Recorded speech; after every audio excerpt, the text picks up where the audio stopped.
Ladies and gentlemen, this is the main event. Fight fans worldwide, you've tuned into the #1 undisputed boxing podcast today. This is the Boxing Breakdown.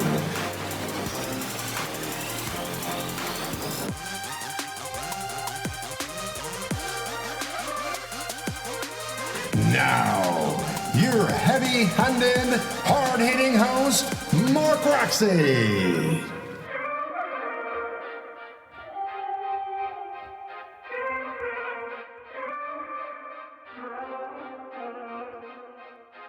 What's up, and welcome to another edition of the Boxing Breakdown. I am your host, Mr. Mark Roxey, and I am here with my partner in crime, Mr. Harold Hunt. What's up, Harold? What's up, man? How you doing? I'm good, brother. I am good. I am so good. It's a Friday night.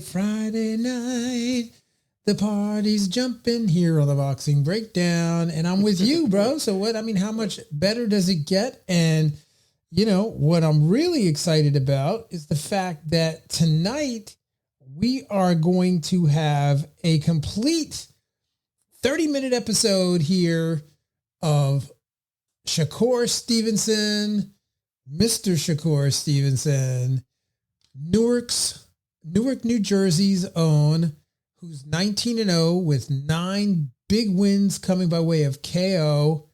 Absolutely amazing boxer. He's an American professional boxer. He is a world champion in 2 weight classes. He's held the WBO junior lightweight title since 2021, I think October of 2021. He's the WBC junior lightweight title holder, and he's had that since April 2022. And he's the WBO featherweight title. He held that from 2019 to 2020. And we got a lot of news on this guy. I know him because he comes out of the New Jersey LBC represent. That's where we are from, the great state of New Jersey. And yes, he's a native of Newark, New Jersey. He is beloved by many. And, yeah, man, he's quite an interesting boxer. And if you don't know, if you're tuning in on Apple Podcasts, Google Podcasts, or wherever you get your podcasts, thanks for being with us. And yes, you may not know this guy if you don't follow boxing. If you follow boxing, you know who this 130-pound, solid framed, 5'8" boxer is. You know who he is, right? The good news is that we've got a lot of news on him. So Harold, let's talk about Mr. Shakur Stevenson.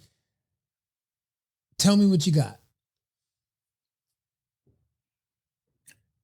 Shakur Stevenson is my favorite fighter right now. And those who have watched him, have seen him, his upside is just pretty great as far as he was not aggressive initially, but now he is. So since he's so aggressive, all the skill set that he has attacking and not being hit at the same time is coming forth. Yeah. So we're looking at, as he said out of his own mouth, I'm the next Leonard, I'm the next Floyd, Sugar Ray Robinson, all of them. He said it out of his mouth, but I tend to agree at this point. Right. Well, I'll tell you what. He's getting listed on the pound for pound for a lot of folks. A lot of people are starting to shout him out as being one of the pound for pound best boxers. What are your thoughts about that, Harold? Well, if he continues to develop that mindset and he gets more confident and his skills just sharpen up, right, he'll be able to attain all of that. I don't see any of those other guys really challenging him. And there's a lot of them up there at 135. Well, let's talk about that. So he had his recent fight. He just fought, and there was a lot of hubbubaloo around this fight because he fought a gentleman by the name of Robson Conseco, right? It was at the Prudential Center in Newark, New Jersey. And it was basically for the WBC Walter super featherweight belt, right? And the WBC super featherweight belt as well. WBC, WBO, excuse me. And he came in a little shy of his weight. He didn't make weight. Do you know about that?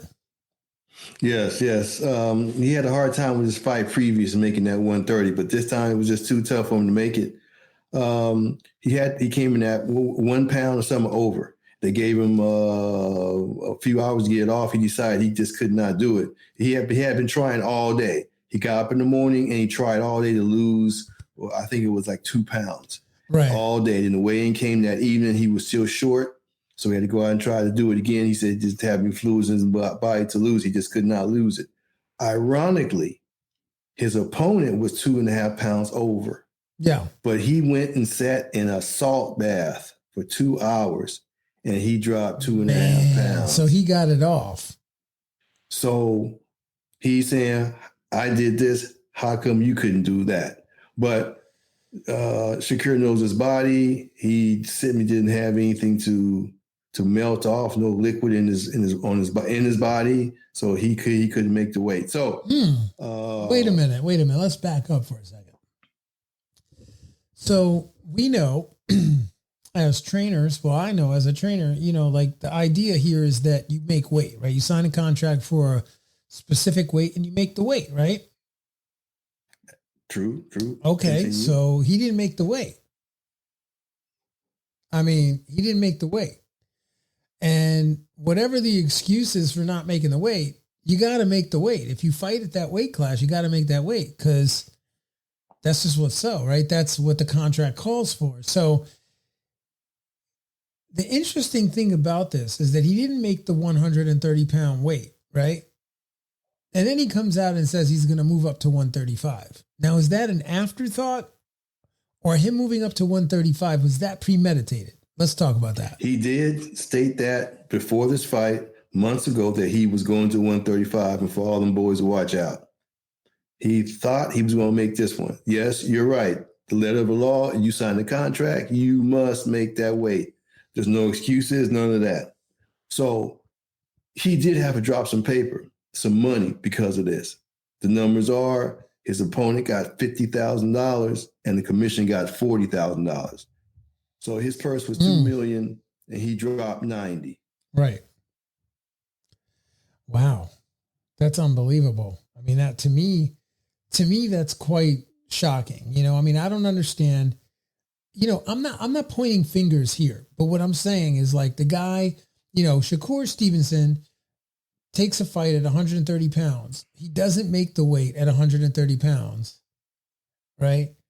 His opponent stretches himself to make the weight, comes in at weight. He came over too. He comes in at weight. Shakur doesn't even try to make the weight because he just knows he can't make the weight. He vacates the 2 belts. He's stripped of the 2 belts. WBO and the WBC belts are stripped. Am I correct in that? Yes, he is without those. Yeah, so he gets stripped of the belts, he fights, he wins, and he moves up. So he had to relinquish those belts anyway, didn't he? Yes, they were gone. Only good part about it is he did. He's trying to not save face. He made an error, but he doesn't have to pay them sanctioning fees for them 2 belts on his next fight because they was taking a lot of their fee from him every time he fought. Right. So he'll be moving up. We get a little better pay scale. Won't have any sanctioning bodies in his pocket, and he can kind of choose who he wants to go with. Right. I just find it to be very interesting. I wonder if that was. I'm not gonna beat this thing into the ground here with the weight, but I just want to know what your thought is. I want you to tell me whether you think this like not making weight thing was premeditated or you think he literally just couldn't make the weight. He was trying to make the weight and he didn't make the weight. He knew he was going to really, I don't know. I'm just, what is your opinion on that? You think he actually premeditated all that? I believe he couldn't make the weight. He had started that morning to lose the weight, running, jumping, everything he could do He did everything all day long to try to drop those pounds. Yeah. Well, And Shakur. at the end, he said he just couldn't do it. Now I don't know, but what I understand, my limited with the physical part of the fighters, I accept what he says. Right. I got that. Yeah, he's your favorite fighter. No, because Roy Jones hurt himself. Right. And I've seen other fighters hurt themselves, and he didn't hurt himself. So I got to agree with that. Yes, it looks bad. Yes, he's a bad guy. However, I'm not saying he's a bad guy. I'm looking at it as a trainer, right? So he's embarrassed too. Now I will say that he's embarrassed too, quite a bit. Really? Yes, he's very chagrined. He was doing a talk show. He said, "I can't even talk no stuff because I didn't live up to my contract." So I'm very humble right here. Okay, so you're thinking this is all like it just happened. He can't make the weight any longer. Kind of like a Teofimo thing. This is what happened to Teofimo. Teofimo Lopez was trying to fit himself into the 135-pound weight division, and he's stuffing himself down in there. He couldn't make the weight anymore. It was killing his body. He was killing himself to try to make that weight. Very uncomfortable situation. Affected him in every area. And then he goes up to the 140, right? Which is similar to what's happening here, only one weight class below. So now Shakur. But you have consideration for Lopez. No, I don't. Any consideration for our boy Shakur here because your deliverance of that same situation with him was different. Okay, well. That's your favorite fighter. Well, all right. So, okay, Harold. So he's not my favorite fighter. Although he is a favorite person. I do like Teofimo very much. And bias. I'm not. No, I heard bias. No, I'm not being biased here. I mean, I like both of the boys. I like both of these men. Both of these fighters are among my favorite fighters. And just so you know, full disclosure, like I know Shakur. I've known his work. I've watched him come up through the New Jersey LBC. So I've had the privilege of watching him fight many, many times, seeing him in almost every public arena in the state of New Jersey. So my job is to ask the questions. Okay. Your job is to defend your favorite fighter. Oh, there you go. Okay. Right. He put me back at the plate again. I tried to go in the outfield. Right. He put me back in the plate. Okay. No, and Teofimo's situation, I know firsthand that Teofimo had problems with that weight from the very beginning. They've been talking about that for 3 years. So I get that. And Shakur is definitely growing up into his man strength, and he's getting himself into a position where he's trying to get the big money fights. He's not, he wants life-changing money. He's moving himself. He's worked hard enough. He's been fighting long enough. And now he's starting to slide himself into pole position where he can get the big money fights. He can get the life-changing money fights. That's what he wants. So in order to get that, he's got to be at the 135 pound. Because guess who's at the 135 pound? Let's talk about who's there. Let's get off of the weight issues here. Let's talk about who he has as potential fight options. Let's go. Run it, Harold. Well, number one, we have Haney, the undisputed one with the least fanfare behind him, but he has all the belts, no doubt. Right. Then you got Tank. Okay, now Tank is a WBA regular champion. He's second tier to Haney, who's also the franchise. He's got 4 belts: franchise, WBC, regular WBC, BO, and IBF. Anyway, then you've got Ryan Garcia, who has he's still yet to be tested. Right. So those are the 3 big boys that he has opportunity to fight. So providing he fights a couple, top 20 135 pounders and kind of dominate them, he may have an opportunity to fight them in about a year or so. I wouldn't fight them now. Right. Let them hash themselves out. Yeah. Well, I mean, he's got the pick of the litter there. I'm just not sure if he goes to 135. I mean, is he still pound for pound in the 135? Like, are you still going to have him as your pound for pound? Because yes, his skills are sublime. He can overcome a whole lot of offensive styles and be aggressive at the same time. He's got the whole package. I mean, I don't see him being beaten by those other guys. The ones you just mentioned. I don't see that. Wait a minute. You don't see. Let's talk about the other guys. Okay. I'm sure if you're listening in and you want to get in the conversation, certainly drop a comment down in the YouTube box down there. We love your comments and we will definitely put them on the air. Yeah. And by the way, if you're tuning in on YouTube, thank you for being with us. Help us grow. YouTube is the hardest platform to grow. YouTube. Y'all better help us out here because YouTube is the hardest platform to grow. But I will tell you that we are dedicated and committed to growing it. And so please hit the like and the subscribe button down below. Hit it. Okay. Hit it. And let us know that you like the program by hitting it, making sure you're getting the subscription. So when we're coming on the air, and then you can join us and be in the chat, be in the conversation. So anyway, enough of that. Here's the thing. You've got people in the 135-pound weight division that are serious fighters. Okay, you got Isaac Cruz in there, right? You got Vasily Lomachenko in there. George Kambosos in there. All right. Joseph Diaz is in there. I mean, there's some good guys. Jan Mendy is in there, right? Yes. I mean, you got Mitchell Rivera is in there, right? There are good fighters in there. And, William Zepeda is there, right? I don't know. I mean, just thinking, Rolly Ramiro, I think I might have said that guy's name. Ryan Garcia is in the 135 too. Yeah. I mentioned him. I don't know if you noticed, he's kind of like he's dropping in some of the rankings, but whatever, he's dropping. He's definitely dropping in the rankings. And, you be on notice, Ryan Garcia. You are dropping in the rankings. I'm watching you drop every week. So you better get to fighting. Better get to fighting some of these big boys to get that money.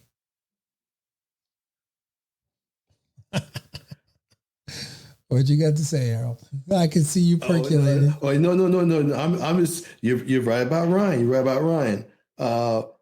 So the people you just named off, the lower tier 135ers who have somewhat of a name or whatever, right? That's the round robin of group he needs to fight now. Yeah, and then he'll fight those other guys, the top three, a year or 2 years from now. Let them sort themselves out. Meanwhile, he's got plenty of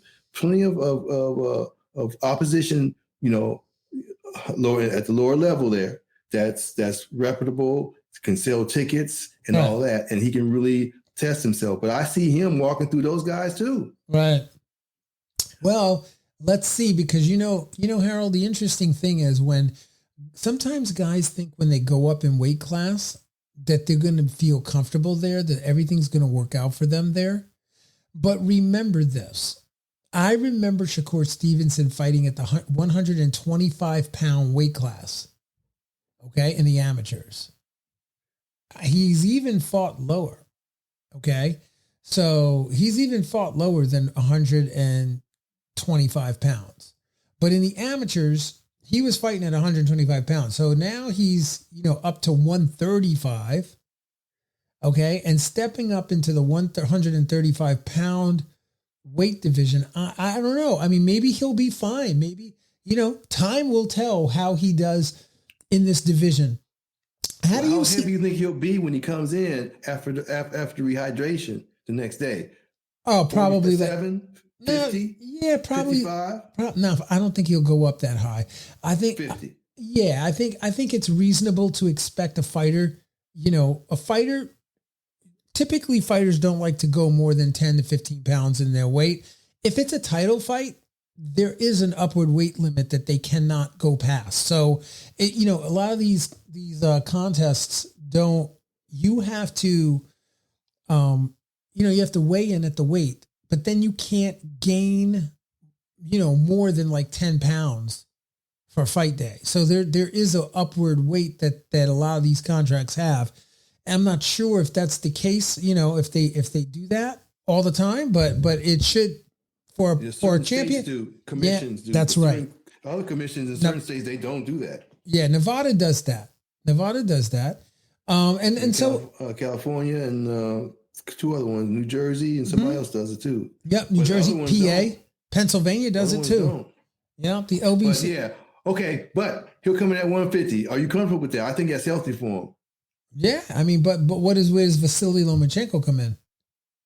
Maybe 41, 42. Okay, so I mean, that makes him slower? I mean, against a Lomachenko who has hand speed, it's one of his biggest gifts, is hand speed and footwork. I mean, how do you think that we're talking about? I'm talking about Shakur, correct? Yeah, I'm saying it like if he were to. Lomachenko can't beat him. Okay, interesting. That's an interesting thought. Shakur can go the distance and win. He doesn't. He's not going. It's not about knocking you out. It's about punishing you respectfully with the defense and the offense at the same time. So he'll take these guys to the distance. No, he'll beat them. He'll beat them. You're bringing up a really good point about Shakur. Most of Shakur's fights have been won, right, by unanimous decisions going the distance. Not all of them. I mean, he's got a couple of TKOs early on in his career. Most of his TKOs were earlier on in the career, but he goes the distance in most of his fights. He'll beat you up. Yeah. He'll beat you up. And now. Yeah, absolutely. And all those TKOs that he has, those TKOs usually happen within the first 5 rounds. Like every single one early in the career. Yeah. You can catch him early. You got a lower opposition. Now he's got better opposition, man. And he's just looking really good, man. Yeah. He beats them up to the point where they wish they were knocked out because he's really hurt them the past 5-6 rounds that he gets them. He really hurts them. I mean, he takes it away from them and he punches them, and it's just been his demeanor lately. And I'm impressed with it. Yeah. Harold, Shakur Stevenson only has 2, I believe it's 2 knockouts that took place, or TKOs or KOs that have taken place after the 5th round. There's only 2 of them. One was against Felix Caballo. That was in the bubble in the MGM Grand. He stopped him in the 6th round. Okay. And then the other one was at the State Farm Arena when he fought Jamal Herring. And I can tell you, like when he fought Jamal Herring, that might have been, for me, his biggest win and the one where he was most ferocious, really touching Jamal Herring up. He was touching him up pretty darn good in that fight, and he was able to get a stoppage in the 10th round of that fight. I remember trainers say touch him up. Yeah, he was touching him up pretty good, man. And I mean, he had his hands all over Jamal Herring. Like that was a serious fight for Shakur. And but my point is that he's going to go the distance in most of his fights. And as he steps up in competition and he steps up in weight, how does that affect him? What do you think, Harold? I can tell you what I think about that. Yeah. Okay, he's got the hand speed. Hand speed can get you out of a jam in that if he's hitting them so cleanly, the ref would jump in. Now that can easily happen to a man who could possibly overpower him, who's maybe stronger or whatever you want to say, because he had the hand speed and he can place his shot so quickly. He can run off 5, 6, 7 punches in sequence, and the ref would jump in and stop it. Right. If he doesn't do that, the other guy's not really going to hit him. He's got good defensive skills, and he's aggressive at the same time. So my outlook on it is different from yours. Definitely. Well, I think the weight gain is not going to be a problem. I think the step up to the class won't be a problem because, he's just not feeling out now. So, I just think he's got the skill set and he's got the body type to really, his reach is 68. That's Floyd had a very long reach of a 7 foot of a 6 foot 5-man. Right. Floyd. Oh yeah, he had a long reach for his size. For sure. As does Stevenson, and that protects you from the bigger guys. It keeps them on the outside. That's how I see it. Mark, right? What's your thoughts? No, I mean, I again, like I'm always cautious about a fighter going up in weight. I don't care who the fighter is. There are real consequences for taking yourself up in weight.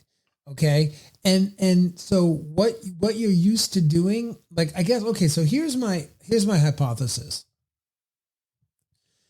Shakur Stevenson has been fighting at 130 pounds. He's big for that weight. Okay. He's big for that weight.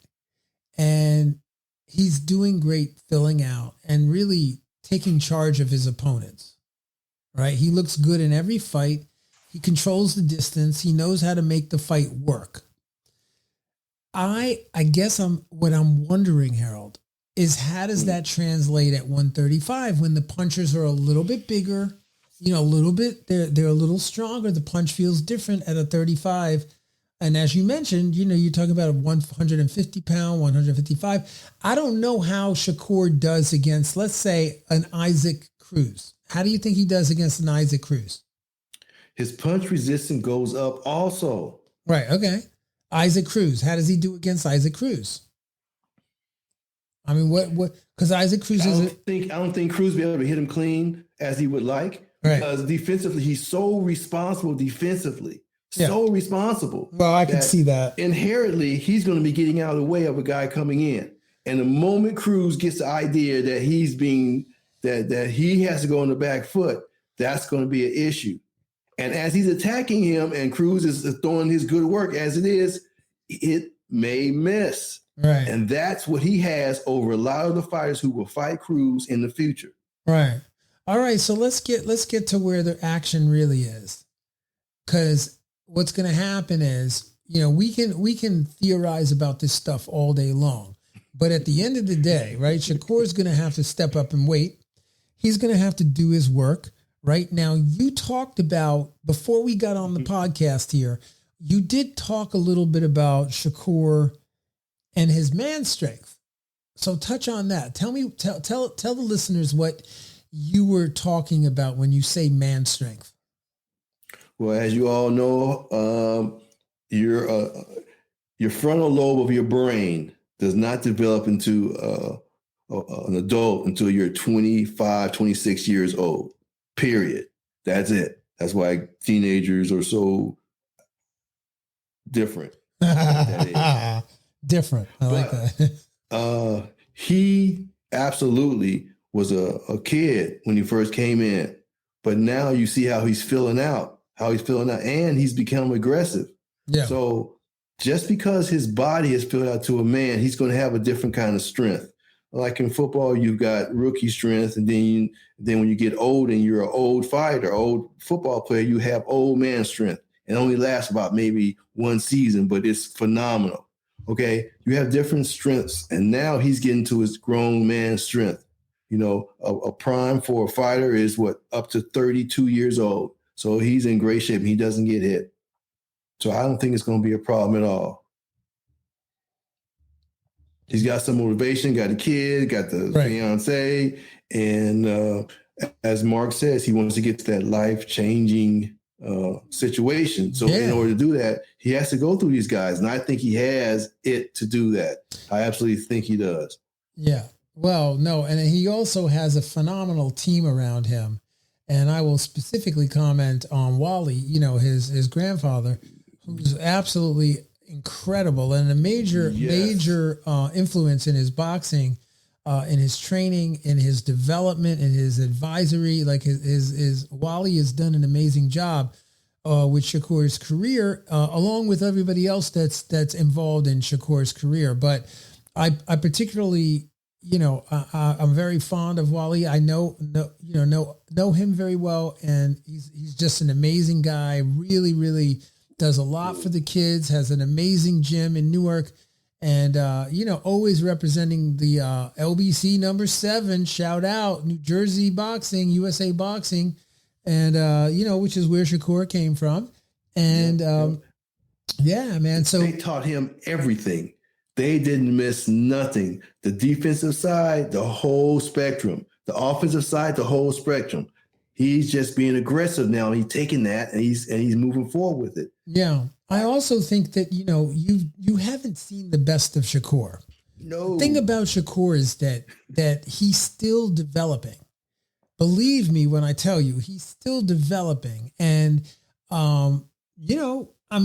there's a lot more of Shakur you're going to see. This is only a fighter, he's only got 19 fights. I mean, he's really relatively newcomer to, they're moving him nice and slow. He's signed, of course, by Top Rank Incorporated, and Bob Arum and their team are moving him very, very meticulously. And, they're doing a great job. He is from Newark, by the way. I just wanted to mention he's from Newark, but he also lives in Alexandria, Virginia as well. I don't know if you know that, but they moved him out of Newark because, of course, they were concerned about, what might happen, the dangerous, nature of just living in Newark. And so he does have this dual residence kind of situation, but he's in Newark. In Alexandria. Mm-hmm. They just had a big event in Newark to celebrate Shakur. It was a fabulous event. All the old heads came out, and everybody, people from the LBC and the mayor and, Barack from Newark, everybody came out and really support him tremendously. And that fight, man, when he came out in the Prudential Center in Newark, man, those people stood up. They represented, man. It was like, you could hear it, It was quite amazing. It was great. It was great that they said that was the second largest sellout or the largest sellout in the history of that building, correct? Yeah, he's becoming a big star. I think he's fought there. I'm trying to think of how many times I've seen him there and that he's fought at the Prudential. I think it might be, I don't know, Shakur. Something about the largest gate at that facility. Yeah. Ever at that facility, second or something like that. I think he's only fought there twice, maybe twice. I think it's going to be twice. Right. But he's a big star, he's a big star. All the lights too. They brought the A lights. Oh yeah. They brought the A team for that fight. They're trying to really build him up. Yeah. And he's got a big following in New York, New Jersey, Pennsylvania, Connecticut, Delaware, Washington. Like people know him on the East Coast, man. They love Shakur. And he's a really good guy. I mean, he's a really nice person. He's not. You can see him if you look at any of his interviews. You'll see he's just a real down to earth, gentle kind of soul when he's being interviewed and stuff. Unless you get in the ring with him, in the ring he's snapping your head off. He's gonna put those hands on you. Yeah, he has to be sure that his application to the sport is better than yours. And the way he goes about that is very, very clean and well-rounded. Right. Do we know when Shakur's back in the ring next time? Do we know that? No, we just finished this. The scuttlebutt from this is still selling around. Now politically, you got to look at Bob Arum and everybody over there. He need to fight his PBC, so you got to deal with that. That's why I'm saying the lower echelon of people that you loses and all those, that's going to be good fodder for him for the next year and a half, right there. No, I agree. He can make 3, 4, 5 of there million. Oh yeah, he's gonna do very, very well. I mean, he's going to do very, very well in the sport of boxing as long as they continue to move him the way he is. And I don't think there's going to be a problem with that. And, Shakur is going to be one of Top Rank's, top 10 sellers. He's going to be Don't have to be, because Bob Arum understands that this is the only one he got right now.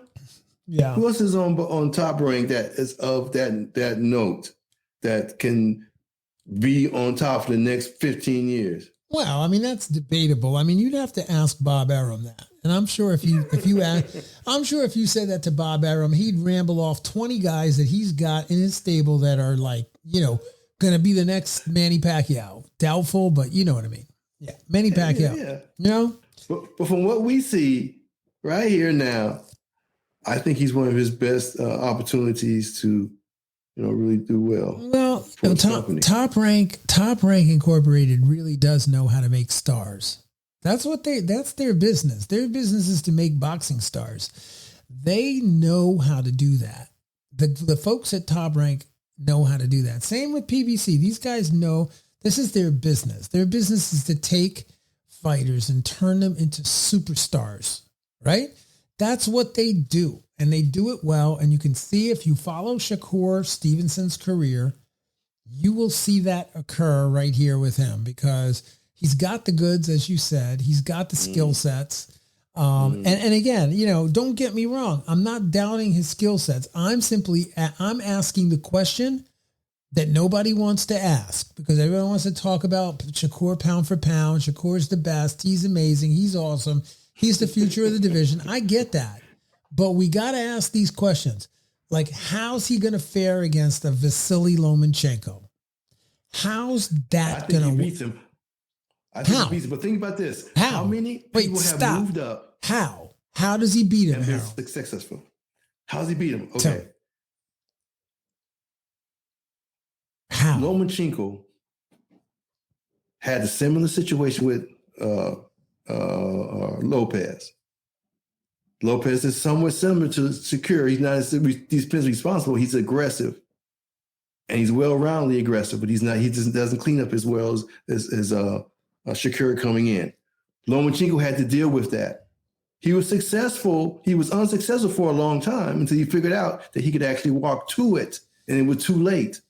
Okay, now we're talking about a bigger man who has the same skill set, who is not going to fade and is not going to be hit like that. So when Lomachenko tries to come on with his work, he's going to be held on the outside. It's not going to be as easy to touch him, even with the angles.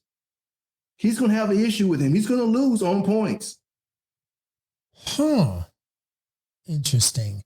If you are tuning into the Boxing Breakdown and you have something you'd like to contribute to this conversation, please do so in the comments on YouTube. Thank you for watching YouTube. Hit the like and subscribe button. And don't forget, if you're on Apple Podcasts, Google Podcasts, or wherever you get your podcasts, do not forget to give us a review. And you tell me how Shakur beats Vasily Lomachenko, Ryan Garcia, Devin Haney, or Gervonta Davis. I need to know how Shakur does it. I know you can say, oh, he's better. It's like saying Spider-Man is better than Batman. I get it. Or like Batman is better than Superman. like, okay, Superman, kryptonite, Batman, I don't know, the Joker, whatever it is. But here's the deal. Like, I need you to be specific. I need you to tell me how Shakur beats these folks. Tell me what who's next? I'll tell you who's next. Okay, Haney. Haney. How's he beat Haney? Okay, how's he beat Haney?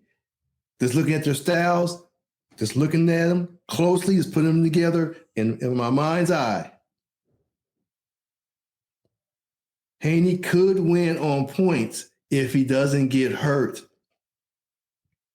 Shakur's not going to get hurt, but Haney may get hurt. Really? I mean, I don't agree with that. I think if anybody's got a chin, right, that has a proven chin, okay. Well, I mean, actually, they both have proven chins. To be honest, they both have chins. But I'm gonna go and I'm gonna say that Haney has been touched up enough to know how to deal with that. I don't know, Harold.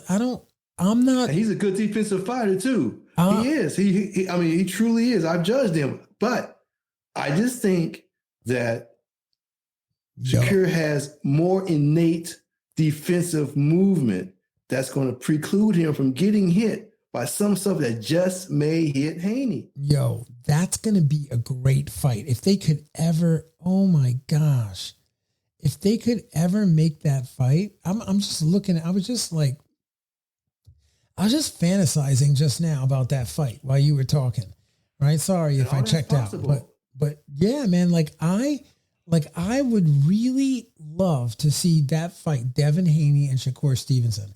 If they could make that fight, that would be a really classic fight. I'm not saying it's like a Hearns and Hagler, right? I'm not saying it's quite that violent, but I think Benitez. Yeah, I think it would be more tactical. It would be more tactical version of but I think it would be on the scale of a Hearns and Hagler, meaning a lot of people would want to see that fight.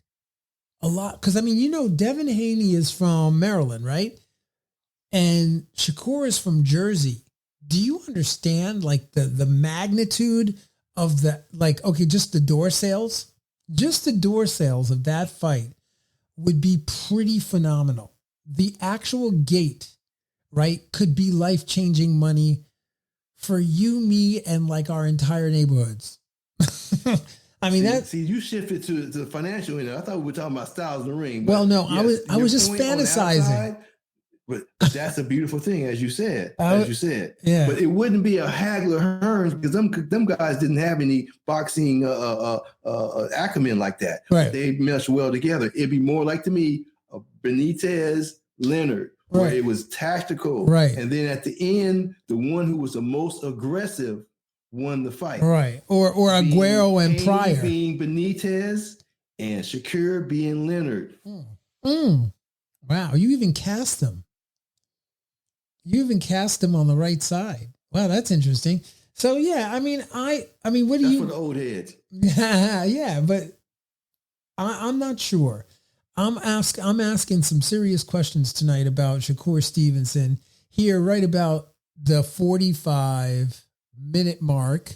We were gonna go 30, and we went 45. So Harold, check it out. Check it out. Let's see here. I'd like to give you guys the upcoming boxing events that are going to be happening in the next couple of months. So let's hit it. We got Ben versus Bean versus Eubank on the Zone pay-per-view October 8th. We got Fundura versus Ocampo, Showtime October 8th at 10 p.m. We got Shields and Marshall on ESPN. Sky Sports on the 15th. On October 15th, we got Wilder versus Helenius on October 15th. Yeah, October 15th, Fight TV, Fox Sports. We got Haney versus Cambosos, Harold. October 15th. Yes. Yo, man, that's a lot. That's a lot of four and Shields. That's 4. Darn it. That's too much. And then we got Katie Taylor versus Caballero on the Zone on October 29th. We got Fury versus Hunter on Sky Sports October 29th. And then That's again, Fury's brother. Yo, man, these guys are rocking. We got Jojo Diaz versus Zapata on the Zone October 29th at 9 p.m. Lomachenko versus Ortiz on Fight TV, ESPN Plus October 29th.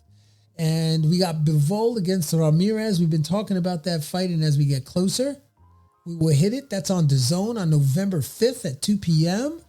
And let's see, man. We got Love versus Spark on DAZN November 12th at 9 p.m. And I just want to shout out the champ, Mr. Christian Tapia, signed by Matchroom Boxing and DAZN, as well as Hard Hitting Promotions. He will be fighting on that card. It's going to be an amazing fight, and we'll be announcing that and talking a little bit about our boy there.